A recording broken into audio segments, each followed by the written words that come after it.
Hello everyone, I'm Karen Dumbull, your host for today's episode, and today I'm joined by Omar Bashir, Technical Director for Financial Services at ThoughtWorks. Opportunity awaits the wealth management industry as global wealth rises and the baby boomer generation begins to transfer assets. Omar says wealth managers must keep up with growing demands for efficiency and personalization, but this large-scale digital transformation is not a destination. It's a continuous journey, and in this episode, we are going to explore this topic in more detail. Welcome today, Omar. Thank you for joining us. Hi, Karen. Thank you very much for having me. So just to get started, before we dive in and begin talking about wealth management, can you tell us a little bit about yourself and the role you have at ThoughtWorks? Sure. I am the Technical Director for Banking and Financial Services in the APAC region for ThoughtWorks. I've been with ThoughtWorks for nearly 4.5 years. And I've been in Singapore for about 8 months now. So prior to that, I was with ThoughtWorks in London, where I was again working at the intersection of our enterprise modernization service line and the banking and financial services vertical. Prior to joining ThoughtWorks, I spent about 15 years in the financial services industry in London, largely working for capital markets firms. And a lot of that experience was on legacy modernization, cloud adoption, and mainframe offloading. So well qualified to speak on the topics that we have for you today. So what are some of the biggest challenges we're seeing across the wealth management industry at the moment? So one of the biggest challenges that we are observing is what we call the generational wealth transfer. So the baby boomers' wealth is being transitioned onto the newer generation, the millennials and the Gen Zs. And what we are seeing is that their expectations on what they expect from wealth management firms is very different from what their parents or their ancestors had. So they are essentially looking at a very low friction between them and their finances or their wealth. And from that perspective, they are quite keen on self-service. Personalization is quite important aspect for them. So they need to be able to have the access to the right kind of information and insights so that they are able to make decisions quickly.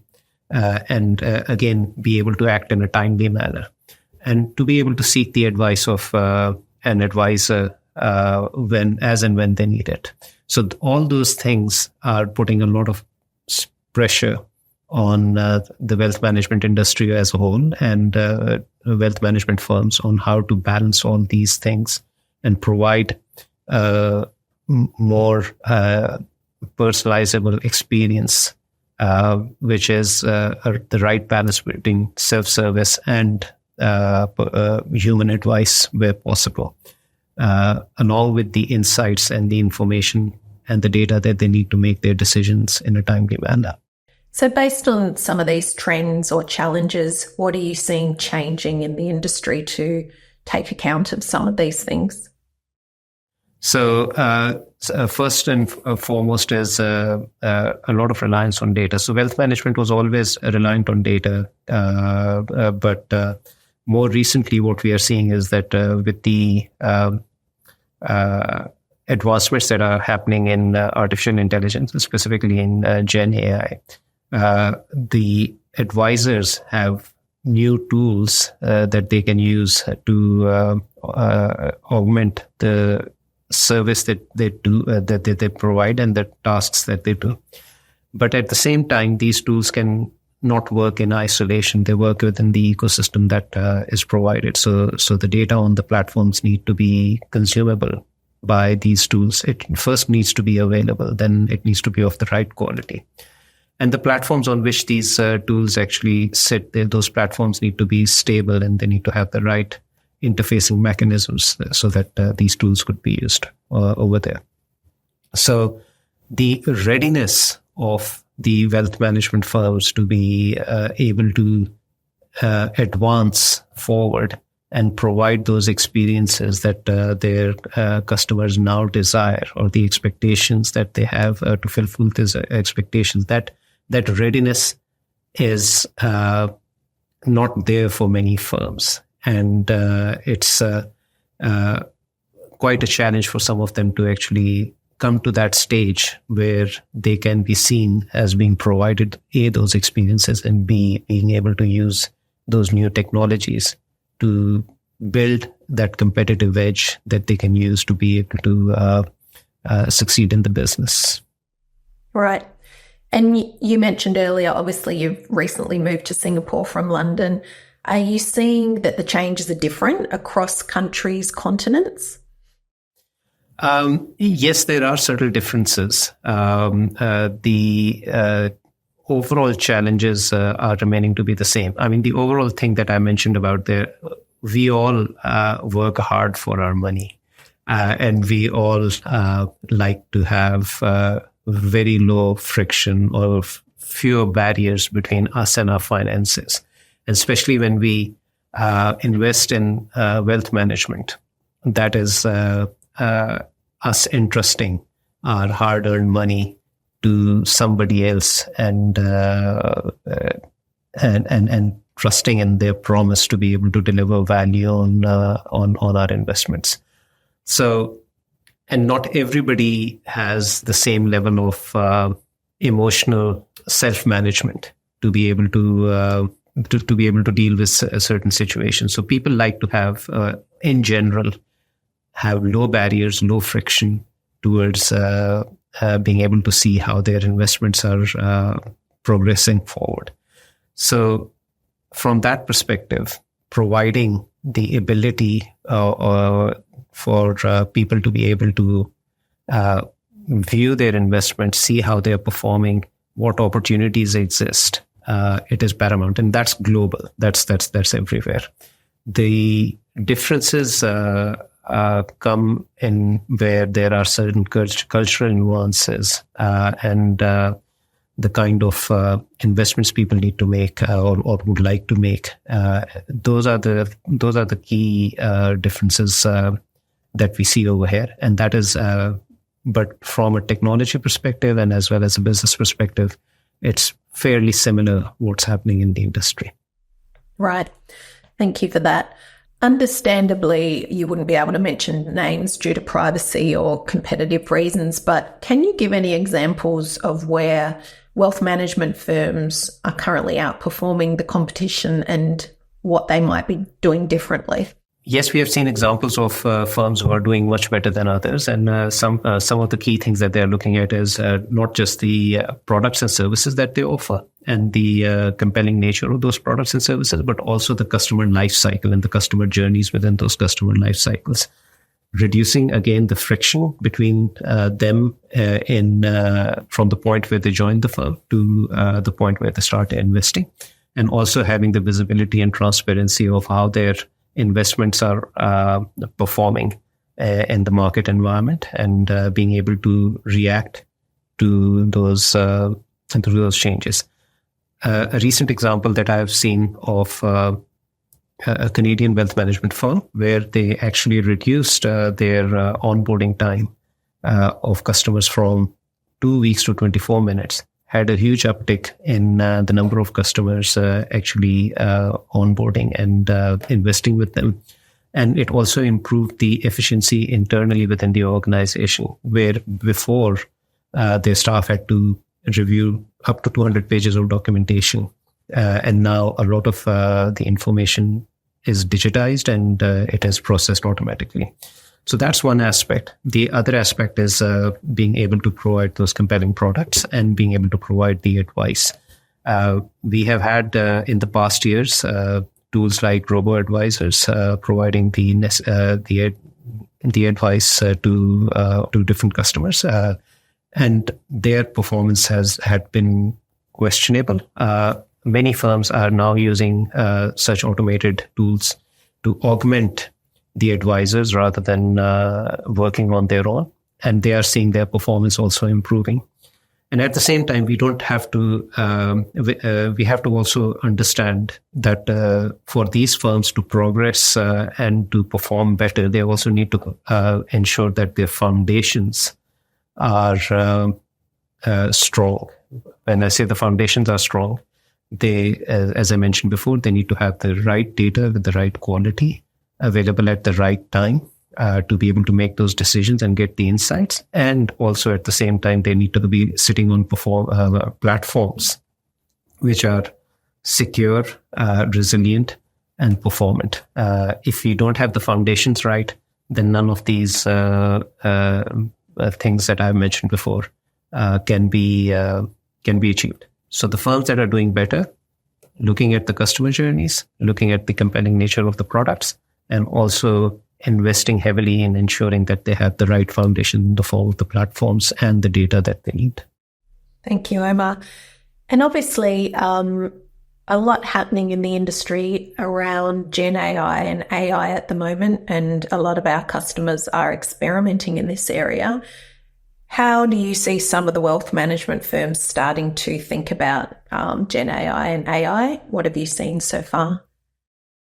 So in terms of GenAI, because it is more conversational in nature, so a lot of initial experiments that the firms have been doing and where they have put GenAI and AI into practice has been in customer advice or as chatbots to be able to respond to customer queries. But that's not the only place where GenAI and AI can be used, and especially GenAI has a huge promise in understanding a customer's requirement and being able to suggest how their portfolio can be optimized, as well as at the same time offer bespoke products to the customers if they so require for their investments. Now, here comes the interesting part, because we all know that GenAI has the ability to hallucinate, and there is always a possibility that people will not trust the advice that GenAI is giving, or the advice that GenAI gives. It may not be the right advice in a certain context or in a certain environment. So the interesting thing over here is that whatever advice GenAI gives as far as investment is concerned, how can we take that advice and test it using the conventional technology to be able to validate and verify that advice is sound and is valid? So, for example, if I put in a query about a particular investment opportunity or a product, or give my investment goals to a chatbot. Based on my investment goals, if the chatbot comes up with a portfolio or a product, the chatbot should be able to simulate that product under varying market conditions using conventional pricers or simulators, and also be able to tell me that how these products or these portfolios are going to operate in different market conditions. That way, I will have a lot more confidence than simply a chatbot responding to me, buy this product or optimize your portfolio in this manner. It can come back and say, here are 3 or 4 options. Do you have in optimizing your portfolio? And for every option, this is how the portfolio is going to behave in varying market conditions. And I'll have a lot more intelligence and insight given to me by such tools to make decisions. So there lies a lot of opportunities for GenAI being used. But then again, as I mentioned before, your large language models or artificial intelligence needs continuous data to be able to continue to learn from that data. Once I select a particular investment that has been offered by my chatbot, then how that option performs under varying market conditions, it is important for that chatbot to continue to learn, or the language models underneath continue to learn as to how my choice behaved subsequently, so that when another customer asks for or presents a similar sorts of a problem for the chatbot, it makes a much better, more informed decision and gives better options to those customers.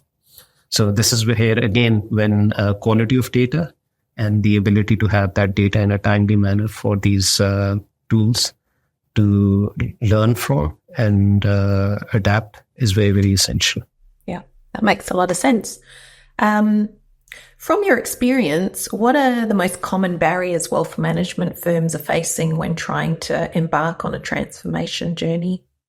So the biggest challenge these wealth management firms are facing are complex legacy systems. So then being able to modernize is challenging when you are dealing with a lot of tightly coupled technology that you have. So essentially, if you want to go through a journey of digital transformation, you are basically going through or trying to achieve a state where you would be in a mode of perpetual optimization. And to have that ability to perpetually optimize, your technology needs to be flexible. It needs to be adaptable. And if you're looking at legacy technology and trying to achieve that state of perpetual optimization, your legacy technology is going to be anchoring you back, because change would require, or the ability to experiment and adapt would require a huge amount of effort with your legacy technology. So first and foremost challenge that they have is how do they break or decompose their legacy technology into more modular, decoupled components on top of which they can experiment fast and be able to adapt quicker. Then the second big challenge that we are looking at is a poor quality of data or the inaccessibility of data. And that also comes down to very tightly linked with your legacy systems, because in your legacy systems, the data was tightly coupled. As systems were tightly coupled, the data was also tightly coupled. To be able to extract the data that you need is quite challenging and requires a lot of effort and time. And in many cases, that this data, without the right governance and the validation and controls on top of that data, a lot of this data is in a questionable quality. And if you have data in questionable quality, the insights will also be questionable. Last but not least, you have regulations that have been implemented in a very, very prescriptive manner, and they have been implemented in their letter. And that also keeps you restricted from transforming in a very efficient manner. So once you have figured out how you are going to transform your technology, transform your legacy technology, and improve the quality of your data, you need to get your teams on board, get them to understand the difference between digitization and digital transformation, and get them to understand that it's not just about automating the processes that you have right now, but also optimizing and simplifying the processes that you need in your target architecture, so that you are able to continuously improve not just your own internal operations, but the customer experience that you're providing. And is it even possible for wealth management firms to undergo a fast transformation given the many constraints and regulations in the industry? That is a very interesting question. So if you want to move fast, you need to, first of all, figure out what your goalposts are, what your priorities are. And it's all a question of prioritization. What gives you the maximum value? What change provides you the maximum value? And then how to deliver that change or execute that change in an incremental manner, in a way where you are able to assess that you are going in the right direction. So the key thing that we keep advising our customers who are going through legacy modernization or a digital transformation journey is, first of all, to try and understand what is the whole scope of your transformation. And once you have the scope, then start thinking about, within that scope, what are the capabilities or the products or the features that you have are not providing you with the value that you need. You can always deprioritize them because they are giving you diminishing returns. So by deprioritizing them, you are focusing on the capabilities, the products, the features, and the services that are giving you the most value. So by prioritizing those, you are able to deliver more impactful value to your business as well as to your customers. And then once you have that priority order, then in that, the way you implement this is in small incremental slices.